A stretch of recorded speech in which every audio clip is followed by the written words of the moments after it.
Should you accept an offer the first day your home comes on the market? This is a common question over the past couple of years, and although it's not happening on every listing, it happens enough here in West Hartford, Connecticut, where addressing it, talking about the strategy and the approach, certainly has a lot of relevance to anyone who's thinking about selling their home or who may have you know be getting ready to go through the process in the near future. So I'm going to dive into a couple key points today.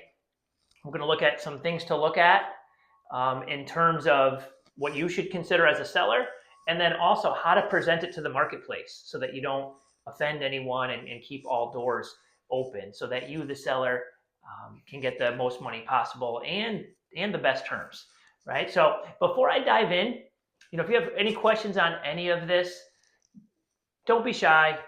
We get calls, texts, emails all the time from people watching these videos here in town.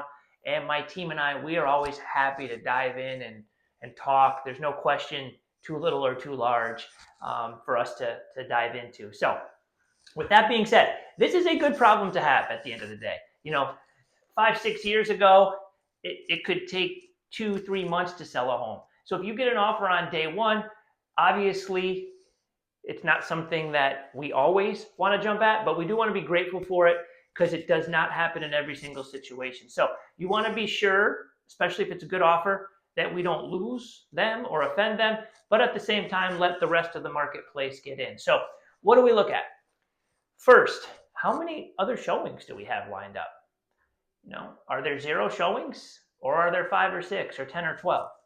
Right? If you have other showings lined up, that's a good sign that maybe we want to stall a little bit and give them a chance to come in. So that's the first thing we look at. Second is, what are the agents and buyers that we've had conversations with about the property saying? What are their impressions, right?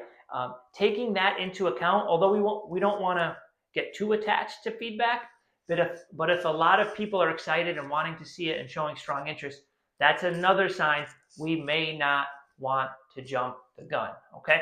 Now, if you have no other offers, nothing scheduled, you might want to wait a little bit, but anything more than a day or so, if you're not getting any other showings or any other offers, you might want to take that as an opportunity. Obviously, this is very situational, so you want to talk with your agent and look at the pros and cons based on your personal situation. These are just general rules of thumb, things to consider.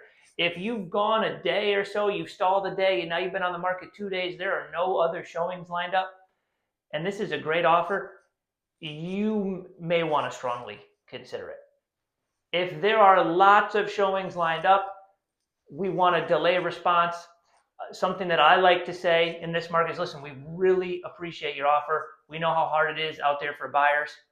At the same time, the seller wants to be fair to the marketplace and give another couple of days for all the showings we have lined up to get through, right? Once you get offer number 2, if in these other showings now you get another offer that comes in, this is a great opportunity to use what we call a highest and best deadline. You share with all the future showings and all the past showings. You share with all the current offers we have on the table that you have multiple offers in and that you're using a highest and best deadline with X date and X time. This communication, I think, is really important. It's very clear to buyers and buyers agents out there in a market where a lot of people, if we're being honest, there isn't consistency in real estate. What one seller or agent does, another seller or agent might not do. So by you taking the time to be clear with all the people in the marketplace, let them know there's a deadline, let them know what's going on. I found a lot of people respect that and appreciate that versus just being in the dark. So at least they know when a decision is going to be made, when they have to get their final and best offer in. Now, we always encourage it to be in writing so a seller could evaluate all parts of the offer, because it's not just price, it's terms too. You want to be able to look over all the terms with the price to be able to pick the best one, especially in a situation where maybe 5, 6, 7 offers come in. All of those things matter. So when you get to the point where you have at least 2 offers, and you have a lot of showings coming up, this is a great time to use that strategy, right? Now, there's no perfect science. There's so many things that are situational that can come up throughout this process. Sometimes that first buyer will just come up to something that knocks a seller's socks off, before they do the highest and best deadline, before that set, and the seller just feels like it's too good to pass up, and there's nothing wrong with that to lock in a win, as long as the terms are good too. So there's a lot to consider. You always want to look at your personal goals, right? What your timeline is and what your needs are as a seller, and then look at what's coming in from the marketplace and make the best decision for you. There are no right or wrongs in this scenario. It's based on you and your comfort level. And remember, when you are the seller, there's a lot of stress, a lot of emotion in this process.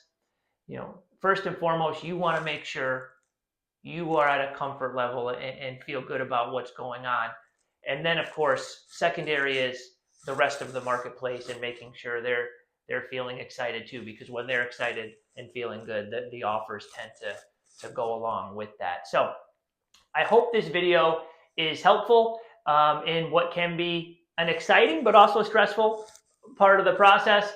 If you have any questions, you're thinking about maybe what your home's worth, how it applies, drop a comment below. I'm happy to send you a follow-up video to this that talks about how we do a market analysis and how we go through that process to give you an idea as a seller of how we handle that.